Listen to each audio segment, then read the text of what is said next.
శ్రీ సత్యసాయి జిల్లా కొత్త చెరువు కేంద్రంలో ఇప్పటికే మండల వ్యాప్తంగా 60 కేసులు రికార్డు అయినట్లుగా ఆసుపత్రి వర్గాలు చెబుతున్నాయి. తక్షణమే స్పందించిన జిల్లా కలెక్టర్ కొత్త చెరువు సిహెచ్సి హాస్పిటల్ను తనిఖీ చేసి డయేరియాపై వివరణ ఇవ్వాలని డిఎంఎన్హెచ్ఓ మంజువాణి ఆర్డీఓ భాగ్యరేఖకు ఆదేశాలు ఇచ్చారు.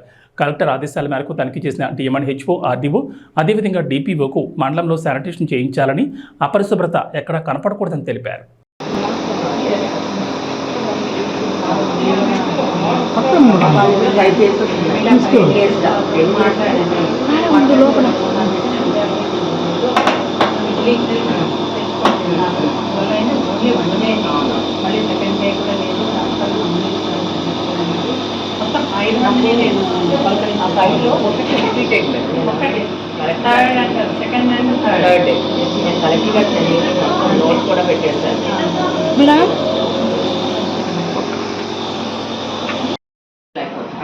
ఇప్పుడు అర్థమైందమ్మా. ఇప్పుడు ఈ పోర్టల్స్ ఉన్నాయి, మీరు ఈ పోర్టల్లో పెట్టేస్తే మాకు డైరెక్ట్గా మొత్తం మన సత్యసాయిలో ఎక్కడ జరిగేది కూడా నాకు పోర్టల్లో వచ్చేస్తాం. మీరు అప్లోడ్ చేయకపోతే మాకు రాదు. ఇదేం భయపడాల్సింది లేదు.